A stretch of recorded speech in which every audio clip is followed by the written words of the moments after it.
Hi everyone. We're going to get started in chapter 3, Physiology and Histology of the Skin. And so I need you to click on the first folder of what am I going to learn? And then from there, click down to the chapter 3 read. Okay, the learning objectives, and we're going to cover those. Okay, so the first thing that we're going to talk about is after you guys complete this chapter, you should be able to describe why learning the physiology and histology of the skin makes you a better esthetician. And then you should be able to describe the attributes of healthy skin, distinguish the 6 primary functions of the skin, and explain the function of each layer of the skin from the deepest to the surface of the skin. Then you should be able to identify a hair follicle as an appendage of the skin. I know that has been on some boards tests for state boards. It'll ask you what are the appendages of the skin, so know that. And then also identify nails as an appendage of the skin. And then you need to describe the functions of the 2 types of nerves in the skin and explain what is produced by the 2 types of glands in the skin. That one also you need to know for state boards. And then distinguish the factors influencing the skin's health. So those are the things we're going to cover. Now we go to the next thing down, and that is a case study, fundamentals. We'll do that. I want you to do it, but we'll do it later. Okay, the next thing we're going to do is get started on describe why learning physiology and histology of the skin makes you a better esthetician. Okay, so we're going to go into the read section of this. So click on that.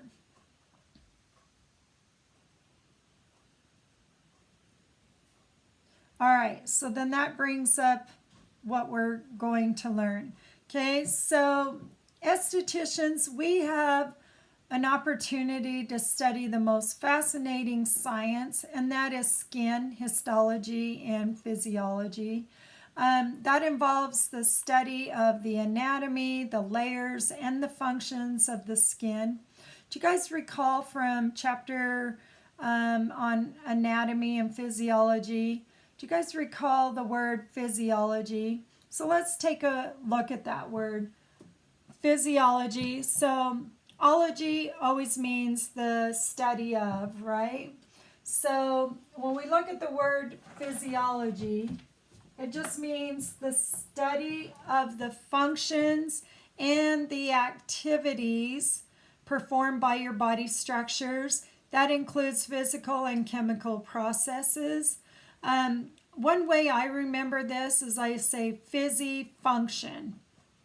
And I don't know if that helps you, but it does mean physi function. Another key term that you do need to know is histology. So let's take a look at that. So histology, also known as microscopic anatomy, okay? So let's break that word apart. Ology again means study of, right? So let's look at this word, histo. And histo is a medical term, okay, for tissue. So when you guys remember these terms, it'll help you when you're taking an exam and you're like, oh yeah, I remember histo means tissues. So physi function, think of it that way and it'll help you. So what does the word histology mean? And it means the study of the structure and the composition of tissue. Okay. All right. So these are the foundational sciences that we need to have a good grasp of caring for the skin. Now, estheticians, we specialize in the health and beauty of the skin. Sometimes people call us technicians, skin therapists or specialists. So those are some of the terms that you'll want to know. So, and there's a lot more to being an esthetician as performing facials or selling products. As scientific research in our industry changes and advances constantly, which it does, new understandings of how our skin functions and interacts with the new technologies is constantly emerging. Now, how other body systems are integrated or linked with the integumentary system, which is your skin. Okay, that's our system of the skin, integumentary. Remember that term. Those are being revealed as researchers look for new ways to treat chronic diseases, disorders. They work on anti-aging efforts or battling cancer. So as an esthetician, you guys, you need to commit to being a lifelong learner. Seriously, things have changed so much since I became an esthetician 12 years ago. I've seen a lot of changes.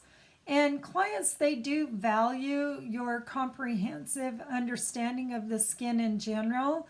The more you can explain things to your clients, the better that they will trust you, and they'll also be more committed to you as an esthetician. So it's really important, guys, that you have that knowledge. Clients do value your understanding of the skin. They really do. So committing to being a skin expert means that you develop an understanding of your client's unique skin characteristics and responses.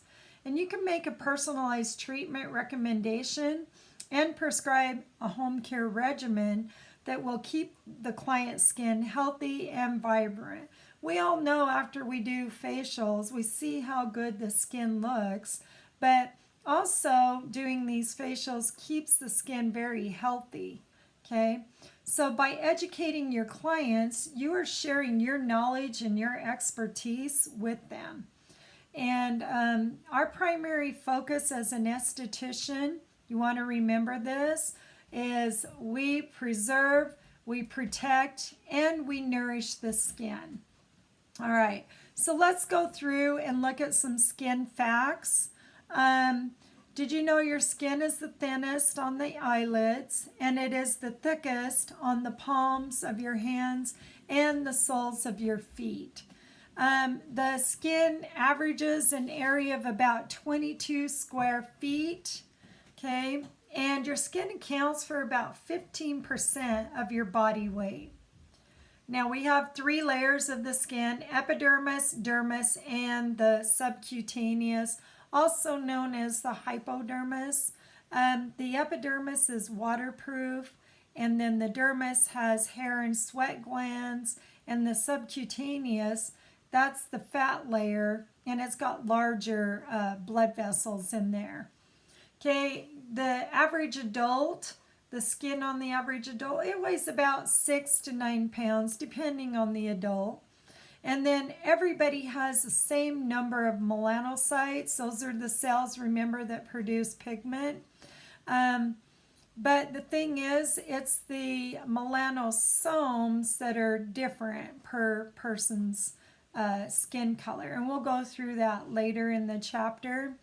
And then every inch of your skin has a unique stretchness and strength based on the location of your skin. So for instance, the skin on your knuckles, the stretchness, that's very different to the skin on your belly. Okay, and your epidermis, it's much thinner than your dermis. So your epidermis, even though there's 5 layers of it, I used to think when I was first learning skin, I'm like, oh, there's 5 layers, it's got to be thicker, but it's not. It's much thinner. Your dermis is actually 25 times thicker than your epidermis. So if you think about this, so capillaries live in the dermis. So think about a paper cut.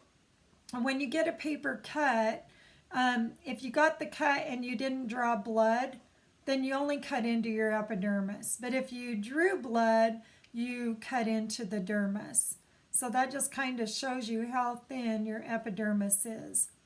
And then every minute, your body sheds approximately 30,000 dead skin cells. That's quite a bit of, skin cells there. Did you know about 50% of the dust in our house is actually really dead skin cells? It's kind of gross when you think about that. Scar tissue, that lacks hair and sweat glands.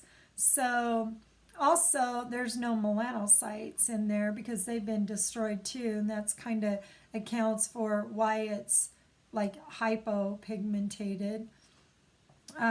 So anyway, those are the skin facts. Estheticians, you should study and have a thorough understanding of physiology and histology of the skin. Why? Because the complexity of our skin is very astonishing. You think about the layers, the components, and the functions of that. They all work together with our body systems to protect and regulate the skin and other parts of our body.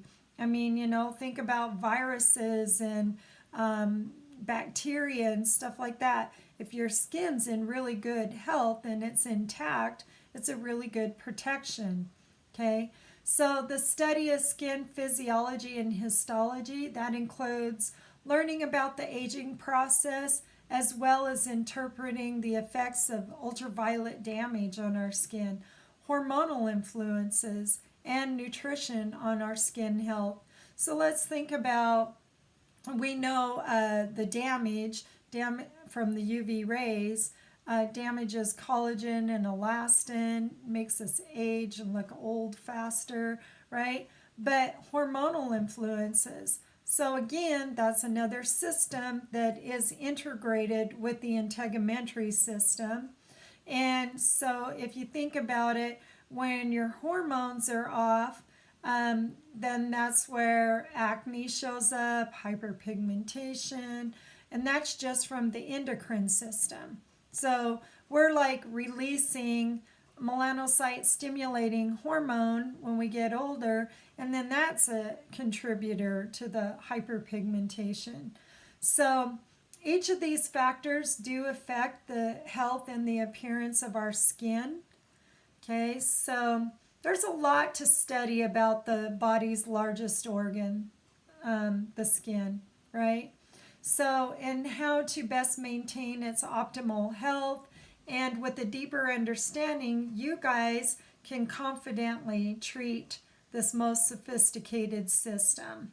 Okay, so that is the reading there on that section. So now what you guys will do is you will go through and do the next section. Let's see, where are we? Why study? It's a little essay. So I'm going to need you guys to go through and work on that.